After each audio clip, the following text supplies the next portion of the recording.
بسم اللہ الرحمن الرحیم۔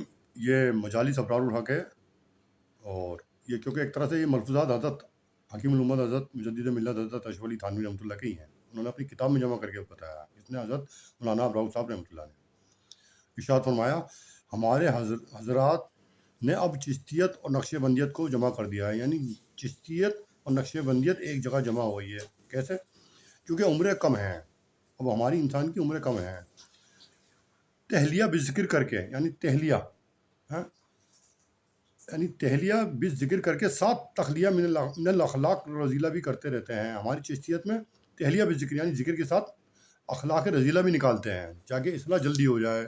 عمریں کم ہے، جب تک پتہ چلا اصلاح نہیں ہوئی آدمی مر گیا، دنیا سے چلا گیا۔ اور حضرات نقش بندیہ یہ پہلے ذکر بتاتے ہیں۔ نقش بندیت میں کیا ہے کہ پہلے ذکر کراتے ہیں یا خوب ذکر اذکار کراتے ہیں، اخلاق کی اصلاح بعد میں کراتے ہیں، یعنی اخلاق اس کی اصلاح بعد میں کراتے ہیں۔ اور ہمارے حضرت ذکر کے ساتھ اصلاح بھی کراتے ہیں، یعنی اخلاق بھی صحیح کرتے چلے جاؤ، اپنے ساتھ اخلاق بھی صحیح کرو، اخلاق اور رذائل نکالو، کنا بغض کبر یہ ساتھ ساتھ نکالو، ذکر بھی کرو یہ بھی نکالو۔ اس کی زیادہ پکڑ ہے کہ وہ دیکھتے ہوئے تمہارے معاملہ کیسا ہے، کبر کتنا ہے، حسد کتنا ہے، تاکہ جلدی یہ بیماری نکلے گی نا تو ذکر کا اثر جلدی ہوگا، ذکر نافع ہو جائے گا پھر۔ اور نقش بندیت میں پہلے ذکر کراتے ہیں، بعد میں اخلاق رذائل نکالتے ہیں۔ انہوں کا اس طرح کرو گے تو جلدی تند رفتاری پکڑو گے اور تعلق معاملہ جلدی حاصل ہو جائے گا۔ اور ہمارے حضرات ذکر و اصلاح اخلاق ساتھ ساتھ شروع کر دیتے ہیں، اس سے سلوک جلتے ہو جاتا ہے۔ دیکھا بات آ گئی۔ دوسرا ہے ارشاد فرمایا، جب کار اسٹارٹ نہیں ہوتی تھی بیٹری چارج کراتے ہیں، جب کار اسٹارٹ نہیں ہوتی تو بیٹری چارج کراتے ہیں۔ اسی طرح جب دین کی کار یعنی قلب کی ہمت کمزور ہو جاتی ہے، دین کی کار یعنی قلب کی ہمت کمزور ہو جاتی ہے، اور ہو کمزور ہونے سے نہ چلے دین کا کام، تو کسی اہل اللہ سے اس کی بیٹری چارج کرا لو، ٹھیک چلے گی۔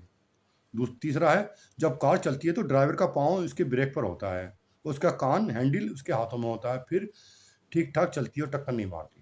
سمجھ میں آئی بات؟ اسی طرح جب مرید کی گردن پر شیخ کا پاؤں ہوتا ہے، اس کے کان اس کے ہاتھوں میں ہوتے ہیں، تو وہ مرید بھی ٹھیک ٹھاک چلتا ہے۔ اور کار پر ڈرائیور نہ ہو تو سیدھے راستے پہ نہیں چلے گی، مگر جہاں چوراہا آئے گا وہاں ٹکر کھائے گی۔ اسی طرح جتنے گمراہ فرقے پیدا ہوئے ہیں 73 اب تک ہو گئے نا، قرب قیامت تک، ان کے بانی سب اہل علم تھے، ان کے سارے بانی اہل علم تھے، جتنے فرقے ہیں سب اہل علم کے بانی تھے، ان کے اہل علم بانی تھے، لیکن سب کے سب بغیر شیخ اور رہبر والے ہیں، لہٰذا شروع میں تو ٹھیک چلتے ہیں، لیکن جب موڑ یا چوراہا آتا ہے تو بھٹک جاتے ہیں، اور عجب و کبر میں مبتلا ہوگا، کسی کی سنتے نہیں، یعنی سب کو بدعت اور شرک میں مبتلا کر دیتے ہیں، کیونکہ ان کے خود کے شیخ نہیں ہیں، فرقے اسی طرح چل رہے ہیں اور سب کو گمراہ کر رہے ہیں۔ دوسرا ہے ارشاد فرمایا، مقصود حاصل ہونے سے سکون ہو جاتا ہے، یعنی مقصود جو حاصل ہو گیا اللہ کا مقصود، جو ایک جو سمجھ لو جسے کہتے ہیں مقام محمود حاصل ہو گیا، مقصود تک پہنچ گیا تو سکون حاصل ہو جاتا ہے۔ لہٰذا جب شخص کو ذکر سے سکون نہ ہو رہا ہو، یعنی جس شخص کو ذکر سے سکون نہ ہو رہا ہو تو معلوم ہوا کہ ذکر کو مقصود نہیں سمجھتا، اس کا کوئی اور مطلب ہے، یعنی ذکر کو سے اگر مقصود یعنی سکون حاصل نہیں ہو رہا تو سمجھ لو وہ اس کا ذہن میں کچھ اور ہے، وہ کچھ اور سمجھ رہا ہے، اس کا مطلب کچھ اور ہے۔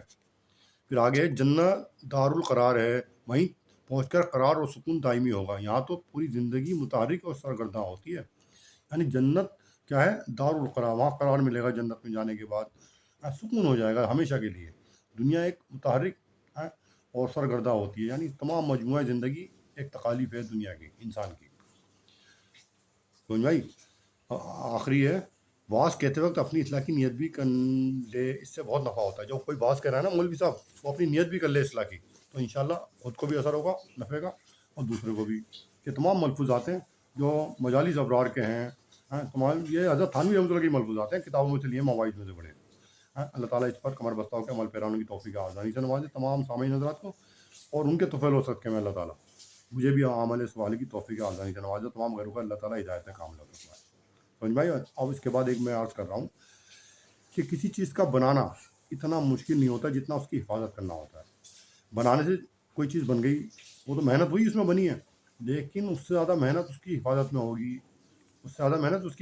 آپ نے ایمان بنایا، نماز پڑھ رہے ہیں، یہ تو ہمیں ایک ودیت جو ہے نسل کا مل گیا، سمجھ لو خاندانی مل گیا، ہمیں خاندان کا مسلمان کے گھر پیدا ہوئے، ایمان والے ہو گئے، لیکن اس کا بنانا بھی چاہیے،